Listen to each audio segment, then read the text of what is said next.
Penyidik Unit Pidum Satreskrim Polrestabes Palembang menggelar rekonstruksi kasus tawuran yang terjadi di Jalan Kyai Haji Azhari, Kelurahan 14 Ulu, Kecamatan SU2 Palembang, di halaman Mapolrestabes Palembang dalam rangka melengkapi berkas untuk tahapan selanjutnya.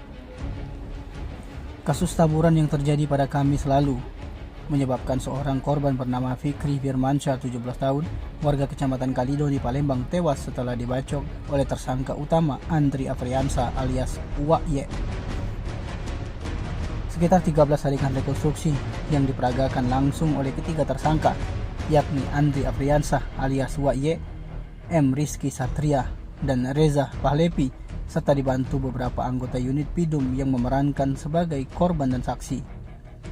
Rekonstruksi yang dipimpin langsung oleh Kasubdit Pidum Ibtu Naibahu turut disaksikan beberapa orang dari keluarga tersangka yang datang untuk melihat rekonstruksi,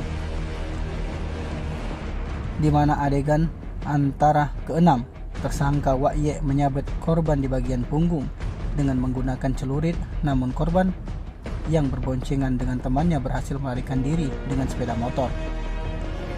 Selanjutnya pada adegan yang ke-9, korban yang telah terkena sabutan duduk di bagian paling belakang akhirnya terjatuh ke aspal dengan menghembuskan napas terakhir.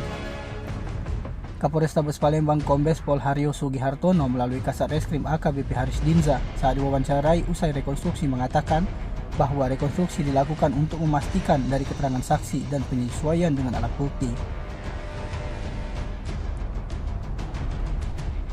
Menurutnya, ada beberapa orang yang sudah ditetapkan sebagai tersangka atau DPO, sementara untuk orang yang diduga ada peran kepada korban sedang didalami. Seperti diberitakan sebelumnya, tawuran sekelompok remaja dari seberang Ilir dan seberang Ulu Palembang yang menyebabkan satu korban meninggal dunia. Tim Liputan Sumsel TV melaporkan.